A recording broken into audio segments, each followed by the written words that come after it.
današnjoj emisiji ću vam, moji dragi gledatelji, preporučiti daleko najvažnije vitamine za sprečavanje visoke koncentracije onog specijalno lošega kolesterola u samim krvnim žilama.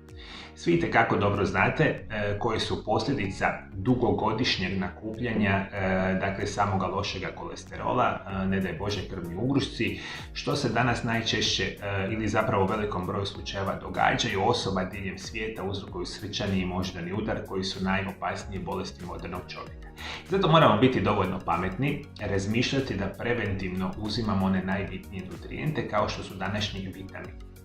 Govorit ću vam što je zapravo kolesterol, to ćete se iznenaditi, koje su njegove čak i zdravstvene blagodati, koje su vrste kolesterola koje morate voditi računa da izbjegavate specijalno prilikom konzumiranja hrane i bitni vitamini ćete sve saznati u današnjoj emisiji. Apsolutno možemo reći kada govorimo o masnoćama, opća populacija misli da su jako loše, što je daleko od istine.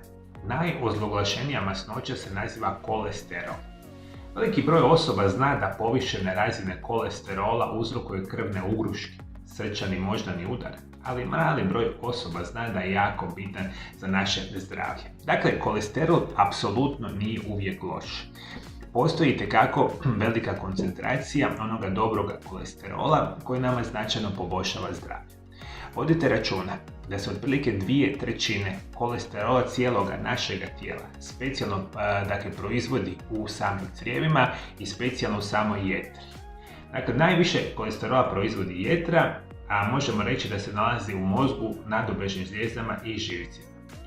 Ono što možemo reći, prevelika količina loše masnoće u krvi taloži se pod stijekom krvne žile koja bubri i polako sužava arteriju ili bilo koju krvnu žilu. Događa se da dođe do pucanja stijenke i stvaranja krvnog ugruška.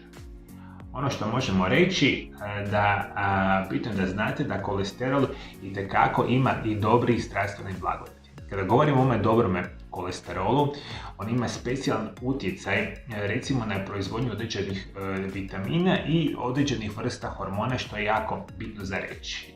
Možemo reći da kolesterol pomaže pretvorbi ugljikohidrata u tijelu. Kolesterol u koži pretvara se u vitamin D. Kada na kožu dođe ultravioletna svjetlost iz sunca. Kolesterol je ključan za proizvodnju hormona nadbubrežne žlijezde kao što je kortizol. Kolesterol je ključan za proizvodnju spolnih hormona jer je bitan dio njihove membrane i puno toga je vezano za sami kolesterol. I kada razmišljamo što je to kolesterol, njegova funkcija ili je dobar ili loš je vezan za koji protein se veže kolesterol u našem organizmu. I zato vodite računa. Postoji 3 specijalne vrste kolesterola u našem tijelu. Prvi kolesterol se naziva LDL lipoprotein ili loši kolesterol ili protein niske gustoće.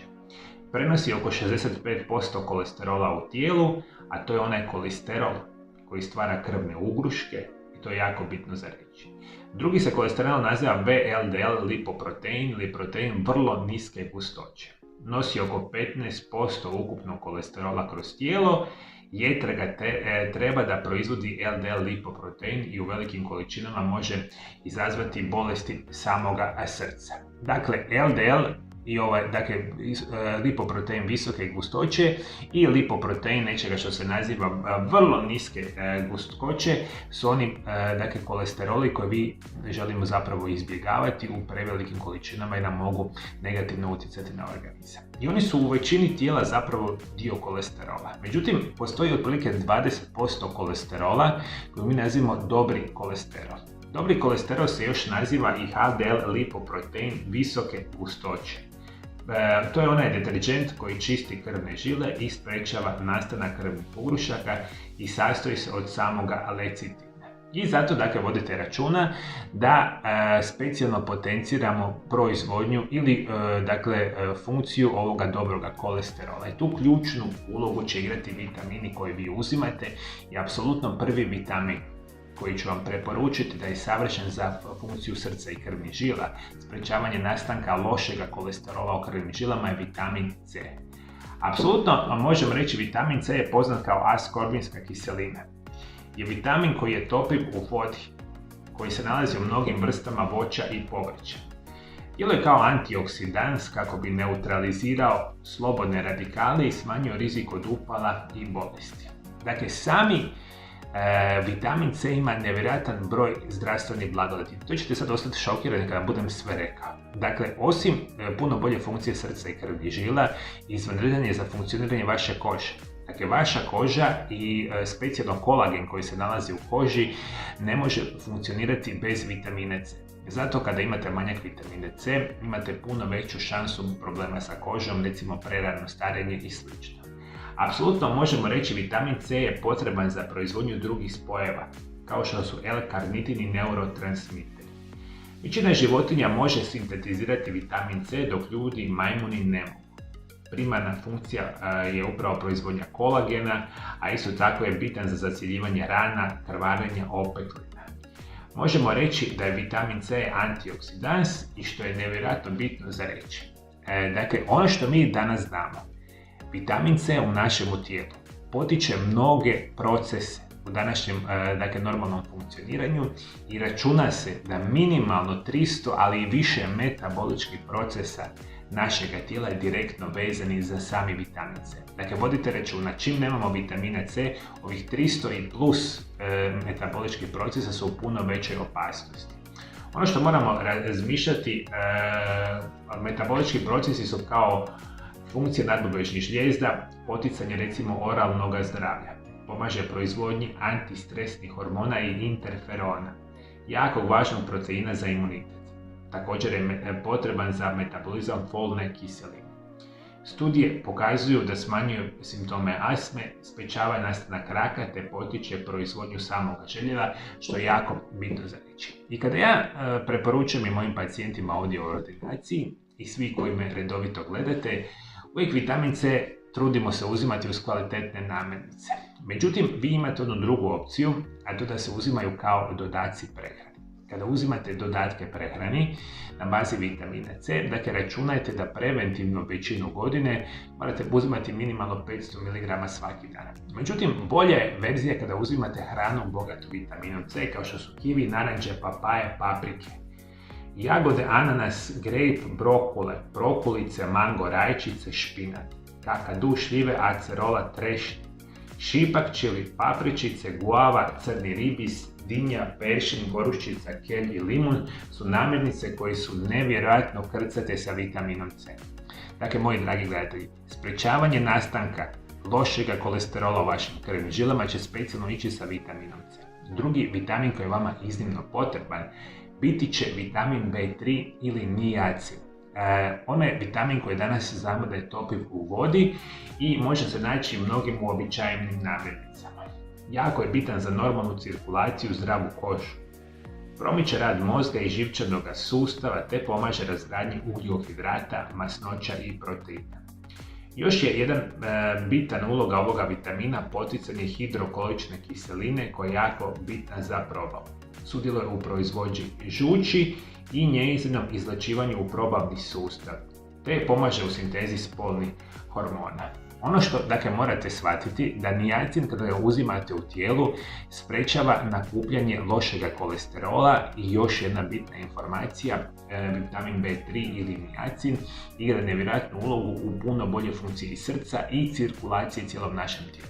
Dakle, bolja cirkulacija, smanjivanje rizika od nastanka krvnih ugrušaka, to upravo vitamin B3 radi. Možemo reći da čak pomaže kod prirodnog liječenja šizofrenije i drugih psiholoških stanja. Pelagra je bolest koja nastaje uslijed nedostatka ovoga vitamina. Hrana bogata vitaminom B3 su organska jetra, pileća prsa, tuna, puretina, losos, inčun, govedina, kikiriki, avokado, smeđa, riž.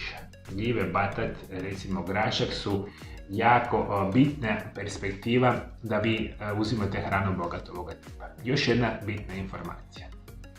Mi danas vitamin B3 poznajemo u dvije karakteristične, ajmo tako reći, vrste. Jedan se naziva niacinamid, a drugi se naziva niacin. Dakle, ovo je jako bitno za reći, specijalno iz perspektive ako uzimate dodatke prehrane. Ako uzimate dodatke prehrane, uvijek tražite vitamin B, niacin je puno jača i bolja verzija ovoga tipa nego ova niacinamid. Dakle, o tome vodite apsolutno računa. Preporučena dnevna doza vitamina B3 u dodacima prehrani za djecu između 2 do 16 mg dnevno. Muškarci 16 mg dnevno, žene 14 mg dnevno, a žene koje su trudne ili doje otprilike 17 do 18 mg dnevno kao dodaci prehrani. Nadam se da ste me shvatili, moji dragi gledatelji. Vitamin C, vitamin B3 bit će ključni uz adekvatnu promjenu načina života. Dakle, to ono što vam želim uvijek napomenuti. Dakle, ovo je sve savršeno, ali vama to ništa specijalno neće pomoći ako vi nemate uravnoteženi život i pravilne programe prirodnih liječenja. Dakle, to uvijek se morate posavjetovati sa vašim izabranim stručnjacima i ako imate bolesti srca, krvnih žila, potencijalne krvne ugruške, morate imati jedan cjelokupan program liječenja prirodnog tipa za cijelu godinu. Naravno da ovi vitamini će vam značajno pomoći, ali ne možete se osloniti na to da ćete uzimati vitamine, a da živite život jako loš iz perspektive zdravlja, pa će biti situacija u redu. Dakle, neće. Sa zdravim načinom života plus ove vitamine imate iznimnu šansu da spriječite nastanak krvnih ugrušaka. Imate li vi kakve prirodne lijekove koji pomažu možda vama sprječavanju krvnih ugrušaka? Komentirajte dolje ispod videa.